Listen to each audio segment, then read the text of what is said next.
Hello, Hockey World. It's Wednesday, February 7th, 2018. I'm Michael Agello on location.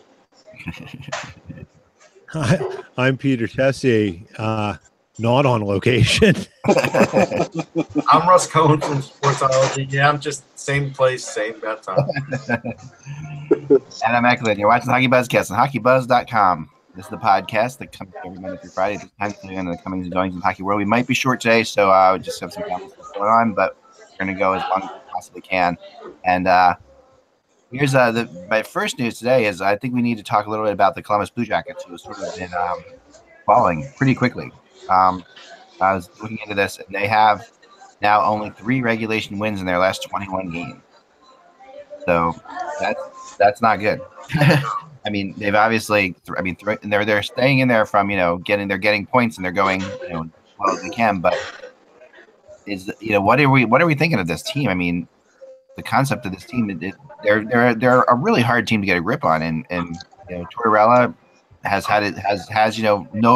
notoriously short runs in places. I'll tell you what I saw yesterday against Washington, the Backstrom goal. He just stood there all day in the crease. And for a guy that scored, I think, his 200th NHL goal, right? You can't leave Nick Backstrom like that in the crease. So I think Tortorella's frustration is from the defense. I think when you have a guy like Jack Johnson that says, I want out, and the defense isn't rock solid, because Bobrovsky was great. He was great that game. There was nothing else he could do. Yeah. I think that's the frustration, and I think they're going to have to rotate their defense a little bit to help it.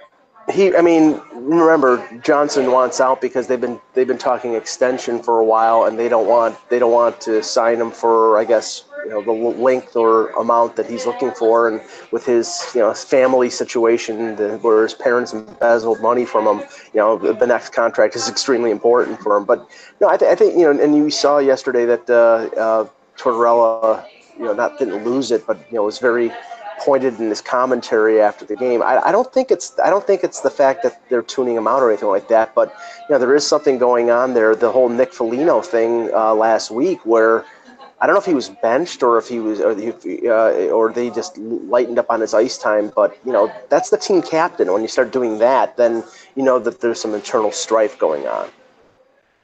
Yeah, I would. It's funny.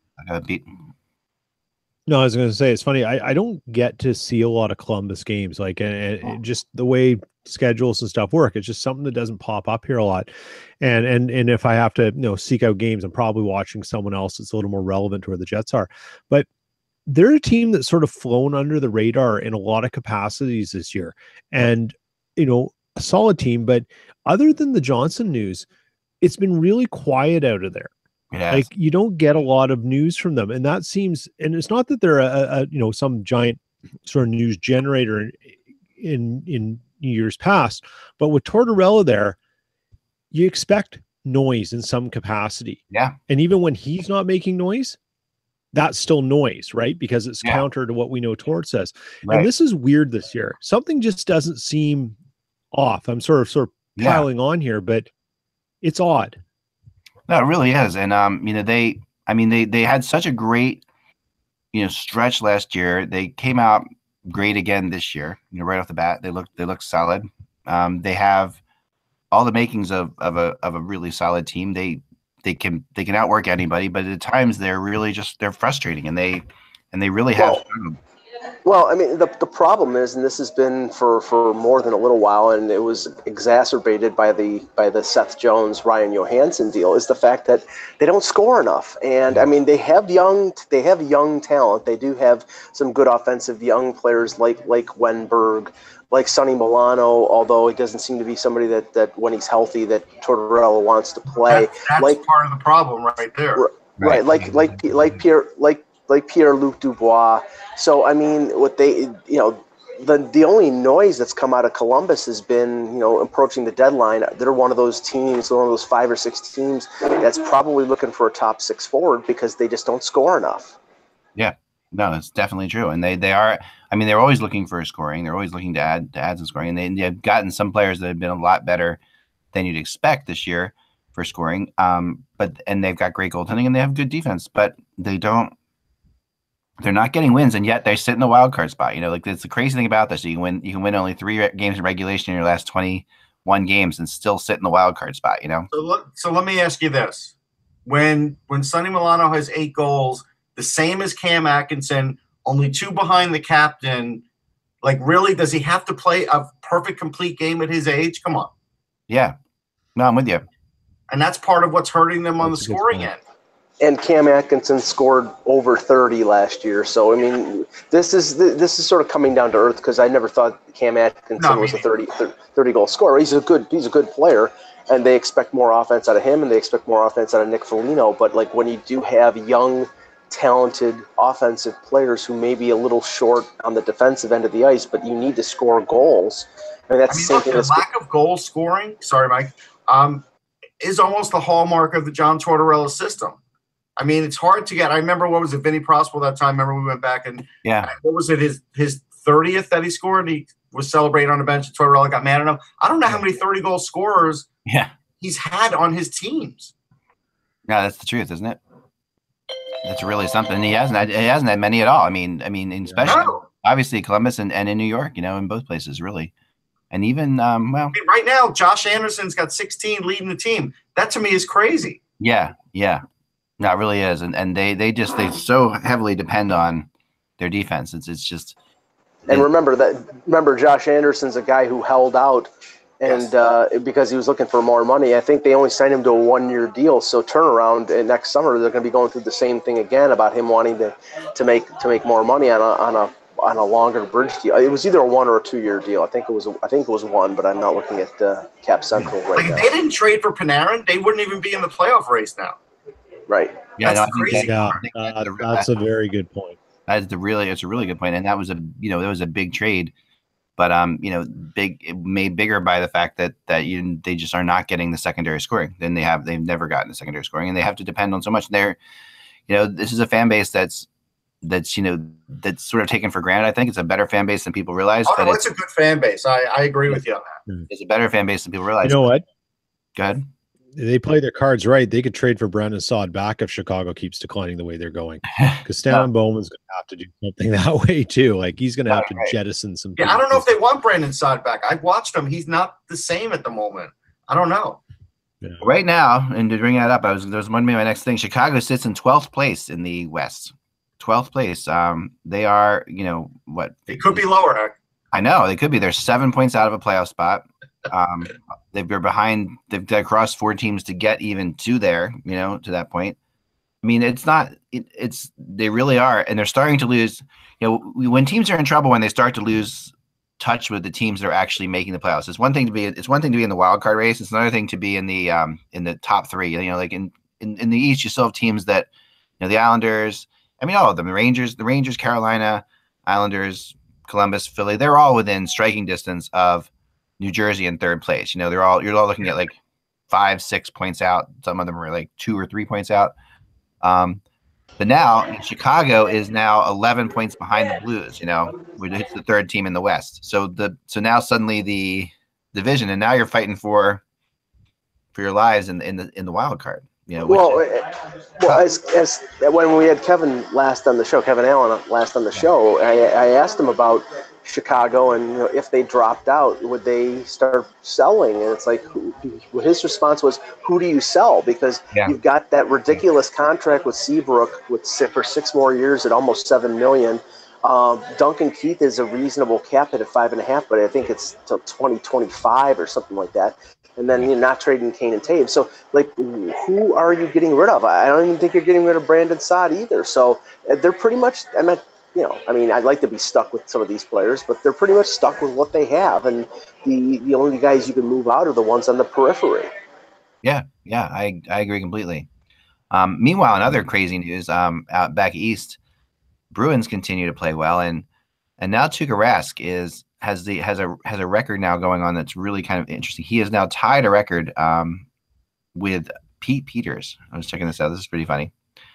Pete Peters, the Flyers goalie, and I just lost it here. I had it a second ago. He spent time in a few places, but he was a Flyers goalie. But Pete Peters, it's probably from that ridiculous year that Peters had. I think it was 82, 83. Yeah, it was 83, and it was like 31 games without a regulation loss. That's yes. it. So, yes. And now Rask has now matched that, which is crazy. And if you ask Bruins fans, this is an impossibility.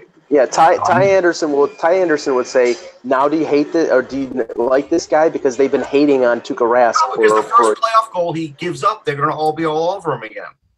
Oh, yeah. Yeah.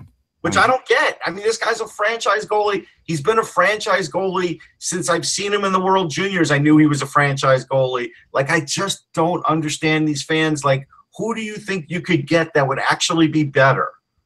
He's been a franchise goalie since the Leafs traded him to Andrew Raycroft, who was not a franchise goalie. All right, so here he's gone 21 games without a regulation loss, okay? And that ties – I mean, that Pete Peters in 83 went 31 without a regulation loss. And still got time. But yeah, but this is the second longest in since then for a goalie, which is – we're talking about 1983. That's a lot of years. Rask has to be put into the Vezina talks. He just has to, flat out. Yeah, I think he's working his way in. There's no doubt.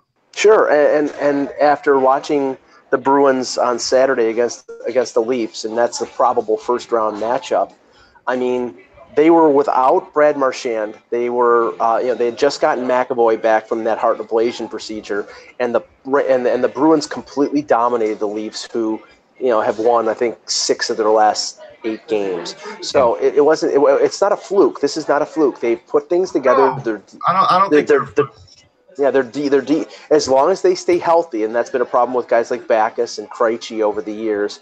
As long as they stay healthy, they will give. I mean, I think they will be favored over Toronto in the first round, and I think they could give Tampa a run for their money in the second round if Boston did beat Toronto. But they're not coming out of the East. No, Tampa is. That's the team. Yeah, no, I mean, chances are they aren't, but So last night, Peter, you had the Jets versus the Jets game that I always like to call. Yeah. Whenever the Coyotes play the Jets, and I know Arizona has struggled a lot, but they gave them a battle last night. But this is the sign to me of Winnipeg coming to a different place, that they're able to come through this game, with a win. They had a tendency sometimes to play down to teams, I thought. And they did in a way, maybe in this game a little bit, but that doesn't matter if you come out with 2 points, which is what they did. Yeah, I mean, they did what they had to do. Like, I mean, they had Nick Patan called up with Brendan Lemieux because Tanev and Lowry are now out. Tanev's week to week. Lowry's a bit of a mystery.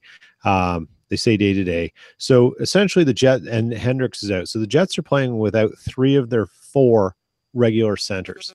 Right. It's a hodgepodge of call-ups, which is incredible, and they're still winning. And in fact, I think I saw a stat this morning that said the Jets have a plus 16 goal differential since Mark Scheifele went down. Wow. And they have a 10-2 or 10-3 record. I can't, something like that. It's really impressive. Here's the thing I'm so impressed with. I mean, the Scheifele now, obviously, Trouba down. If they can stay where they are, and continue to go like this, you're looking at it, that coming out of the West is just hell in a handbasket. Like, to get through the Western Conference in the playoffs. I mean, we saw what happened to Nashville last year. Honestly, I believe that Nashville had so little left against Pittsburgh. But I thought that if Nashville had a little bit more energy, and they only had energy because they got lucky sweeping Chicago in the first round. But beyond that, it's like by the time you get there, Winnipeg, these players missing all this time could have like beneficial elements to it down the line. I think so. I'm flashing. I'm like, yeah. It's flashing and great. So I'm going crazy here. I'll be back. The issue for Winnipeg is, and I'm literally just was before the Buzzcast started. I started putting this together. Is I don't know if any of you guys heard insider trading last night. Yes. But they basically, Bob McKenzie and them came out, and so from our discussion yesterday and Monday, what's changed now is that apparently it's not just Nash and maybe Grabner. They're open for business in New York. And I think that plays a lot more into the Jets' wheelhouse of how they could fill a hole depending on injuries, because if the likes of Zuccarello are available or McDonough, the alleged prices make a lot more sense if you're getting an extra year on the contract. I think guys are available for business. I don't know if they're open for business. Right. Let's just say it's like, yeah, I'm willing to trade Ryan McDonough. How about Nick Ehlers? That's basically what this is. But you're not going to get Nick. Like that's right. not realistic, Mike. But here's the thing: the last thing that came in, and this is on 1290 today, TSN 1290, on the morning show. Jim Toth said the rumor he has heard is that every ask from the Jets has started with Jack Roslovic. So there you go, right? And Russ, you know Jack well. You've watched him for a long time. Yeah. Roslovic got his third goal of the season last night on a deadly little wrister, and this is the risk reward. There's, in my opinion, as much as Matt Zuccarello brings a ton of experience and stuff, if the return going the other way is Jack Roslovic for Zuccarello this year and next year, you probably don't make that deal because it's the risk versus reward over time. You've still got control of Roslovic for a long time at a much more affordable rate. Right. And the upside of what he's going to develop into. And, you know, where I was going with this, bringing this back, is we've heard about the crazy prices, and it doesn't sound like they're changing right now. And that's the bigger issue. Well, the interesting thing that, and I don't know if they expounded on it too much on insider trading. I'm trying to remember if they did, but I know they did talk about Nash, and they did talk about the fact that the price for Nash that's being asked, and I know that you mentioned this in either your blog yesterday or the one this morning, was that the prices for Nash are exorbitant to the point that it's like on par or maybe even more than what the Sabres are asking for Evander Kane, and that's cuckoo for Cocoa Puffs, basically. I think I talked to somebody last night during the Flyers Carolina game, and this person was just funny. I mean, there are some very funny people in hockey, but this is a GM who has had a little bit of discussions about this, you know, like, and not he's been more on to Evander Kane and probably Pacioretty. But, you know, naturally Nash is available, so he goes and finds out what's going on with Nash and stuff like that. Right. His response to me, I wrote it down. It was really funny. The Rangers want more for Nash than Montreal wants for Patcher, Buffalo's Kaner. There's no way none. He said, I can only respond with, I guess you could always ask, but this is just your MSRP, right? Yep. So that's what he threw out. And that's what they're doing right now. That's what they're doing, which is, you know, and to be fair, I said, well, listen, they're still in the playoffs. I mean, honestly, they're not in it right now, but they're right. They're a point out or 2 points out. So the Rangers playoff money, it does matter to the Rangers. I mean, it matters to everybody, but I think not just playoff money, but just like the prestige, the Rangers have to be in the playoffs. The Rangers not making the playoffs, not good. You know, well, it's $6 million to them, and if they don't make it, and actually, I heard Nick Kiprios on the show on Sports Central at noon say that, well, it's interesting and kind of good to see that James Dolan's willing to give up that $6 million. I don't think James Dolan's willing to give up that $6 million.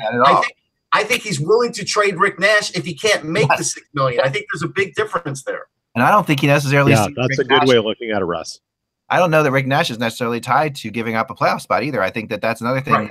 The Rangers, this might just be a fact if we can get something for Rick Nash, or they're seeing the price, or it's the case of they're seeing the prices that are out there for Kane and Pacioretty and saying, "Wow, we need to get in on that." But the fact of the matter is, those prices aren't getting in. There's no getting in on them because no one is willing to pay them. So this is the same thing that Jason Botterill did about a month ago, or at least it came out that somebody reported that everybody not named Eichel was available in Buffalo. Well, honestly, who the hell else do you want on Buffalo that's not named Eichel? Well, yeah, and today we hear Matt Moulson. I mean, Matt Moulson's been available. Nobody wants Matt Moulson. I mean, he's been available forever. That's not news at all. I mean, it's fun.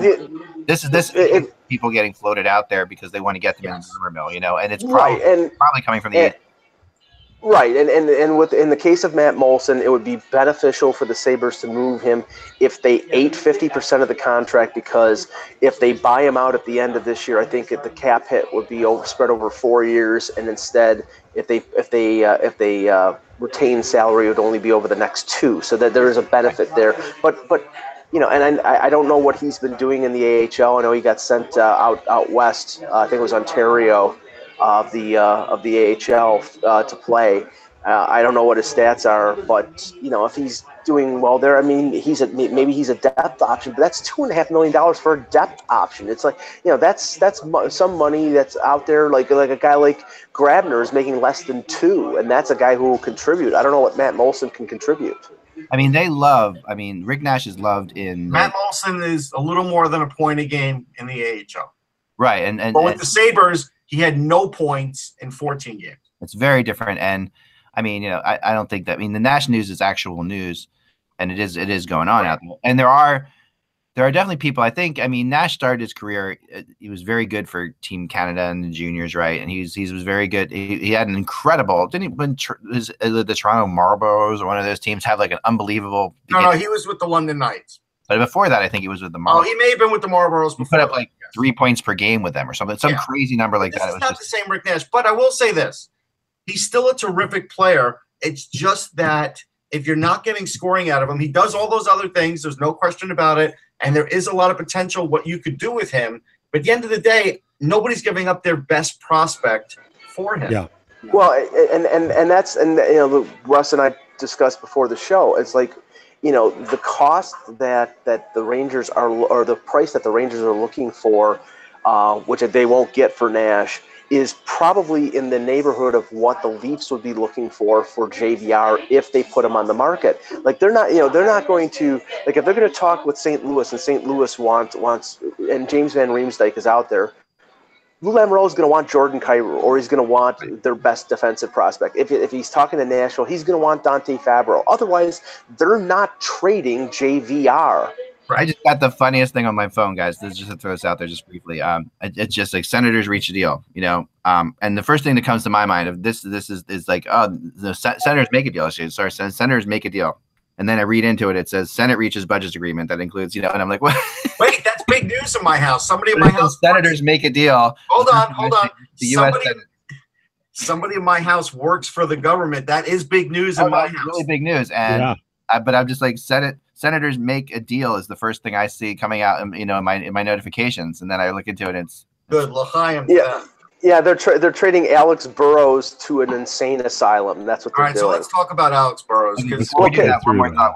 Sorry. Before we get to Burrows, I want to get to our old former hockey buzzer I just talked to 2 weeks ago, Eric Engels of Sportsnet, who Eric does a good job on Sportsnet, and he had a really good story about Shea Weber the other day that I was complimenting him on. He comes out with some really big fighting words here. He believes that if Canadiens GM Marc Bergevin doesn't trade pending unrestricted free agent Thomas Plekanec before the deadline, it should be his last decision as the team's GM. Well, that's nice to say, but there is no market for Thomas Plekanec. I agree, and that's why they might re-sign him cheaply. Well, there is a market. Again, there is a market if they retain salary. That might not be. Yeah, but he's still low on the list, Mike, as far as production. Yeah. No, but I'm not trying to go hard on Eric now. because I understand he's a UFA. Eric does not think they should be resigning him, so therefore he's dead weight. So that's why Eric is saying that you should move him, find a way to move him, and taking money as possible too. And I will tell you one thing that as I try to get just desperately try to grab a hold of this trade deadline, which is so difficult to grab a hold of, there are starting to come out names of third and fourth liners, and I'm going to put Plekanec in there to a degree that might be more. We might see way more of them than the names we've been talking about. And like as far as Galchenyuk or Pacioretty or Evander Kane's going to get traded, but right there are but like we talk about Nash or we talk about Pat Maroon, we're really starting to see more about these kind of players, and because these kind of players, we've done enough trade deadlines to know that picking up third and fourth liners does matter.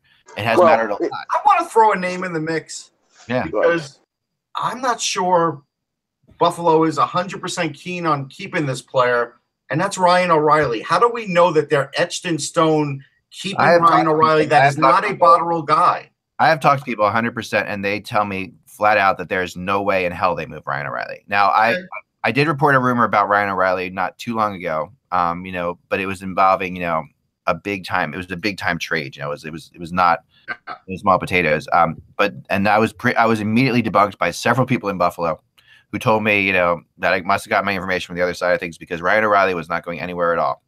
However, some people I talked to in Buffalo say that Ryan O'Reilly is way too slow for where the Sabres are going. That's what I'm thinking about. Yeah, and that definitely is worth mentioning. And but the problem is that I believe he's under contract for another 5 years at $7 million. Right. It makes him tradable. Right. Good. Well, so good luck. Could be an NBA trade. I mean, you could trade him for another guy with a similar contract, Mike. It is possible.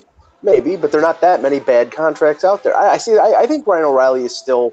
I mean, he's not as fast as he was, but I think he's still effective, and he is a center. So I like it. But to X's point from before, the guy like Patrick Maroon might not get moved, but Mark Letestu might get moved for Edmonton.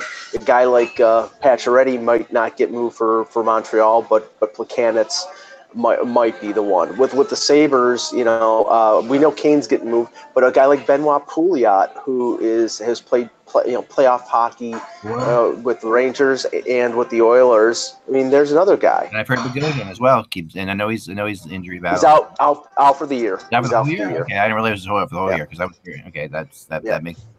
But I agree with that. I think that we're going to see a lot more movements like that, a lot more players of that kind of ilk coming into play because there just is not that much to spend, and people are very afraid of spending draft picks because every year we see more and more first-round draft picks make more and more of an immediate impact. So, you know what? It seems that way, but it's really not that way. Like, there's a certain handful of guys every year, but you know what? I think if you look at the hard and facts with that, a lot of them get sent back. A lot of them start the season now, like more than you used to, but a lot of them get sent back too. Right. I would wager that at the deadline you're only going to have two players that draw first round picks in terms of trades, and that's Kane and Mike Green. Other than that, unless the unforeseen JVR deal or Pacioretty or something like that comes up, I don't see anybody in the rental market drawing a first round pick. It just there's just not. There's not a ton out there. If Elliot Friedman swears by this, and I've talked to other people who swear by this, I do not see the Rangers getting a first-round pick for Rick Nash. No, they're not getting a first. But everybody swears that they're getting a first plus, like that. If they got just a first-round pick for Rick Nash. I think they're going by previous history for previous deadlines, but things have changed. And I think that's what we have to adjust for, that the market's not as robust as it used to be for these kinds of things, especially giving up draft picks. Now, protected picks come into play. There's all kinds of stuff. So now, could the Rangers get a first-round pick that's protected? Maybe. Yes. Yeah. That's possible. Heck, before we end the show, or they could get. Go ahead. I was going to say, or they could get a first-round pick next year. Yes. It might not be. Could turn into that if it's protected. That's my point. Yeah. Right. Yeah. Okay. Right. I probably have another 15 minutes here, so good. One more thing, we can end with something else.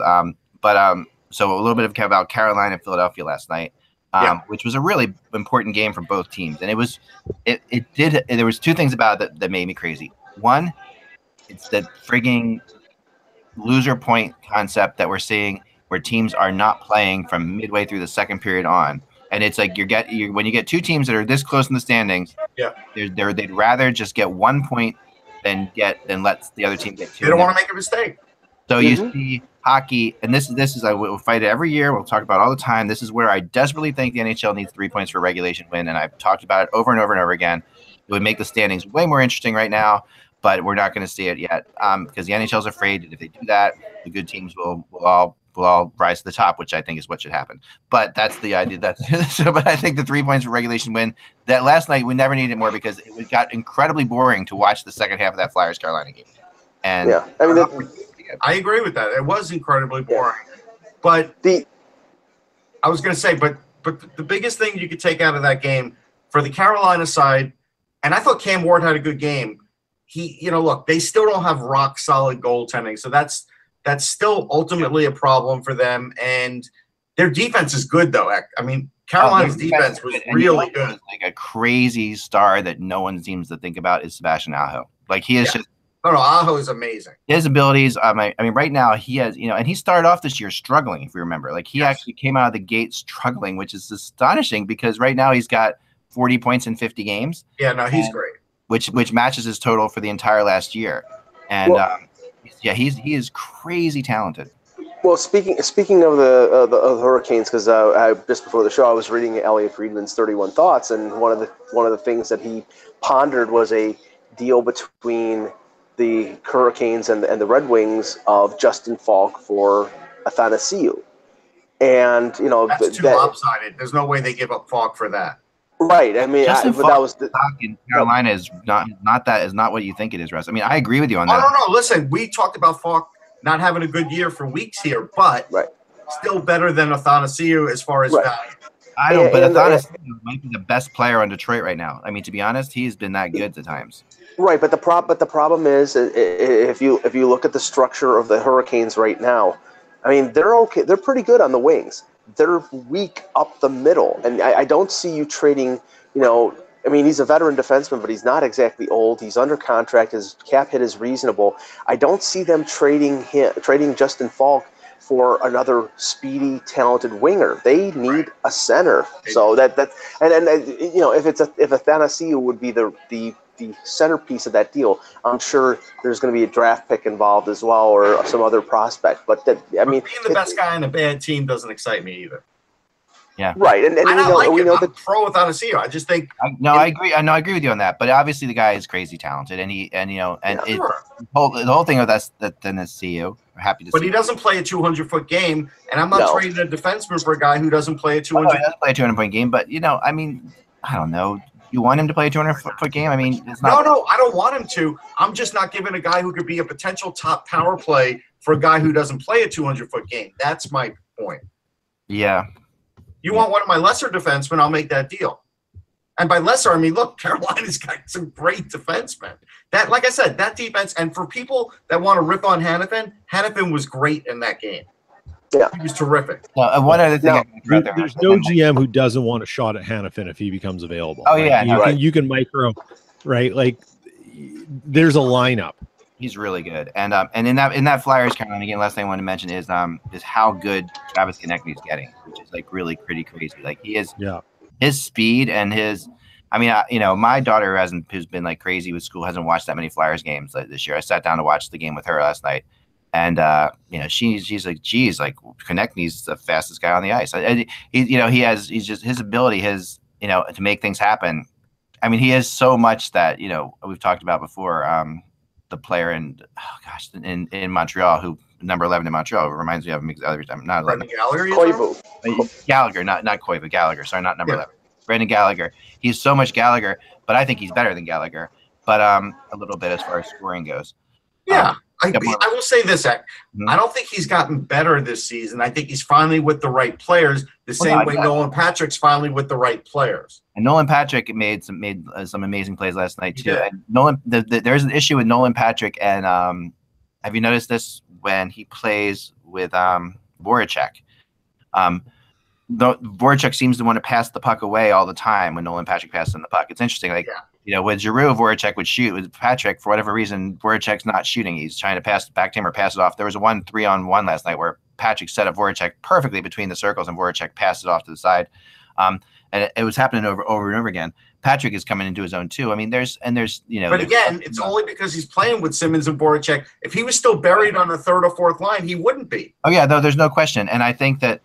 And what's funny is I'm not a big Elliott guy, we've talked about this the year, but it is the thing that you cannot deny is how when a team feels confident with their goalie, how much better they play. Like that's an astonishing thing. Like the goalie doesn't have to play that well even, but just if they particularly like the goalie that's behind them, a team plays a different game. And I saw that. And I agree with that. The overtime last night was exciting. See this, and this is the problem. That was one of the best overtimes I've seen this year. I know. And following 30 minutes of god awful hockey, which is so frustrating about having 3 points for regulation. Yeah. And I will say this: the fact that Jeff Skinner didn't get a goal in that overtime was a miracle because he controlled the whole game, the whole overtime. Right? He was incredible. He stripped. Was it Giroux he stripped? That was just unbelievable. But he had like 3 or 4 times where he was the only guy controlling the puck.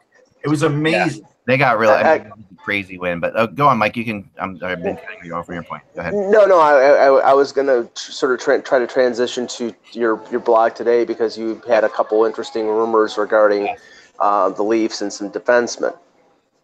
Yeah. So the Leafs are definitely trying to they're in a really interesting spot. I talked to somebody yesterday, and they're in a great spot because they know where they're basically going to finish. They know they're going to be playing. They know who they're going to be playing in the first round. They are in a spot where they can really find. Boston could catch Tampa, but it's not likely. So it looks like they're playing Boston, and if they're going to play Boston, what are they going to do? What do they need to put together for that series? No one's catching them. That's obvious. So they're in a really unique spot where they can shop around and do so pretty freely they're being a lot more. They're throwing a lot more names out there. We always hear more Maple Leaf rumors than anybody else anyway, but I think you're going to hear even more because of where Toronto is positionally wise. Well, but they are definitely interested in Branson and Jarmelson. Not both of them, obviously, but one of them, and I think they've got a good shot at one of them. Well, it's interesting because this morning Mike Babcock did a very similar thing to what he did earlier in the week and came out and basically said, I've given the general manager and the management staff my list. They know I want somebody, go out and do it. We'll talk about it before the deadline. But I believe what I believe in. And if it doesn't happen, c'est la vie. But he's openly lobbying for Lou Lamoriello to go out and trade for somebody before the deadline. Now, of the two names, I think they'd both be interested in both defensemen, but the left-right breakdown, which is always a big thing for Babcock. Yeah, it's true. Yarmoson's a left shot. He has Stanley Cup experience. He only has a year left in his contract at a little over $4 million. I think the cost on him would be a little more than Gudbranson. It would be a lot more. Yeah, a lot more. Probably, and I don't know whether with their left-right breakdown whether Yarmoson would boot over somebody who's playing the left side to the right side. I think that they would hesitate at that. Gudbranson probably would come in and replace Roman Polak on the bottom pairing. And that I could see, although, Babcock is attached to Polak, and Polak, I thought, in the last few games has played fairly well. But I really think that their need is to add somebody to the top four that allows a guy like Ron Hainsey to move down to the bottom pairing. If they did that, then their defense would be fairly solid 1 through 6. But I don't know if they can get that guy before the deadline. I agree, but you know what Lou is going to do to shake up Babcock now that he's been overtly out in the press? He's going to trade Matt Martin. That's what he's going to do. Yeah, well, he's going to try for sure. He's going to try. Yeah, I think that's the. And I had a question that came in via my Twitter, so I wanted to throw it out there for Peter. And it was kind of interesting before we get out of here today. If you have anything else, anything else, we can try that. But as well. But Peter, they want to know. Being we don't, maybe it's just so great to have you on the show, by the way, as much as you're going on. We love it because we get much more of a Western perspective, which is awesome. But who in the West, is Winnipeg most afraid of playing in the playoffs? That's the question. This is a Jets fan. So who do you think? If who I think they would hate to see first round? Colorado. Oh, well, and Anaheim. I think they can manage Anaheim. I think they can do that, but Colorado gives them fits. Yeah. And I don't know why. And there's something there about the way Colorado plays, and you get McKinnon back. And the only win the Jets have had this year over Colorado is with McKinnon out. Right. And there's something there that those teams, they match up well. Anaheim definitely, Mike, I agree. Colorado does that a lot of teams don't. They have a good size of blend of speed and size and trickiness, and then a guy like Comfer, who not only could score but could win faceoffs and play defense. They have a nice blend there that I think would give a lot of teams trouble, to be honest. Yeah. I think Anaheim, they could, with home ice advantage, I think they could take Anaheim. I don't have too much of a concern there. I honestly, tell you the truth, I think it's a neat question, but I don't think it's given too much thought because I think the Jets are only looking so far ahead that we're going to make the playoffs. We got to figure out what we have to do first round. We don't care who it is, right? That's going to be the party line coming out of the organization and probably how Paul Maurice is going to deal with it. But from my perspective, it's one of those two teams. With Calgary being maybe a distant third. I think just on a side note, Hellebuck's going to break his own single season record for, wins for a goalie for that organization. And so going into the playoffs, I think fans should feel pretty good about it because, I think when they're healthy, they're going to be a team to watch. What's fascinating about Hellebuyck to me, and I watched just watching because getting to see him more as crazy as it sounds, like in like the skills competition and stuff like that, where I actually get to see him do something. Like normally, you know, you get to see him in a game, but you really get to see how the way goalies play. Yeah, I like that. I thought that streak game was pretty fun. And I was amazed at how much Hellebuyck reminded me of Steve Mason, like as far as style goes. Like they both play back in the net. I think he's better upstairs than Steve Mason. I think that's the difference. He is, but they both stay way back in their nets. Yeah. And they both depend a lot on their size and quickness, but they're not challenging goalies necessarily, which I wonder, and I think that, you might need more of a challenging goalie in the Western Conference. That's what I wonder about. I just wonder, like, as far as I think their defense, Winnipeg's defense is good enough that I think makes up for that. But it's interesting. That kind of goalie, that the defense and the goalie be in tandem and sync, because that kind of goalie needs a defense that knows what he's doing. Yes.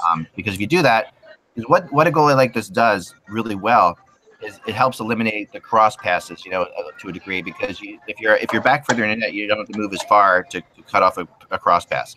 So if you're out further, so the players therefore can play the shot a lot more and try to block shots a lot more than they have to worry about the pass. So it's really interesting that the name of Tyson Barrie has started to pop up again in trade rumors, and and it was loosely. I guess Toronto had made some inquiries in the past, so that there was a little bit of a linkage there. But the real reason is that he was out during that long winning streak that they had, and they've always just seemed ever since they signed him to that long-term extension. And basically, they signed him to not lose him and to use him. It's the strangest thing. They don't like him. I mean, and that's why his name comes up. I mean, and I've talked to Adrian Dater about this many times, and he's like, he'll say to me, I don't understand what they have against him, but they don't give him the confidence, because they tend to, like, it reminds me very much of what Chicago did to Duncan Keith in his first couple years. And it was similar until Duncan Keith was just so good that they had to just, realize that, this is what he was. They remind me of each other in a lot of ways. And I know Barrie's not, at Keith's level, but if he got some confidence going, he could be. I mean, he's got so much upside. He's so fast. They just don't like him. I don't know. I think it's, what it is? I think it's a matter of he has qualities that a lot of other teams want. Mm-hmm. He does. And I think that gives off the impression that they don't like him, because they don't like him. They could have traded him already. I mean, Peter, I've always called him the Western Conference's Jake Gardiner. He's a right-handed Jake Gardiner, because he offensively, as a point man on the power play, rushing the puck, he's a guy who he's a plus offensive defenseman. When it comes to his own zone, I think he's a train wreck. And the thing is that he's making $5.5 million. He's the type of guy who gets traded for. If say Winnipeg has to trade Trouba, if he doesn't sign a long-term extension, that a guy like Barrie would make sense, because he's under contract for a couple of years. That type of deal during the summer, I could see that happening. What do you think? I'd just be curious if Colorado feels they're on the rise, if they're going to trade that player back to Winnipeg, and who Winnipeg's like interdivision. It just doesn't happen a lot.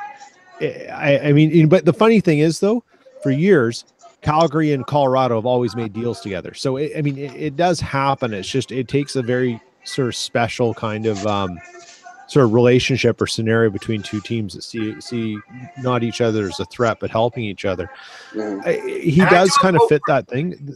The worry I have about that thing from a strategic point, Mike, is you're then left with, say Trouba moves on, and it's all, the relationship's over, and you bring in Tyson Barrie. Your right side now is Byfuglien, Myers, and Barrie. That's not a lot of stability on the right side when it comes to defensive play. Yeah. And I don't think that's the way they want to go. But there's a lot of appeal to Tyson Barrie if you need an offensive boost of getting the puck up the ice. And the best kind of defense is a guy who can get the puck out of your own zone really fast to your wingers and move it out. And if he can do that, there's teams that will find a space for him. I do want to give a glimmer of hope, too, to Calgary fans, just because you mentioned Calgary. I saw a stat. They only have 5 regulation losses on the road.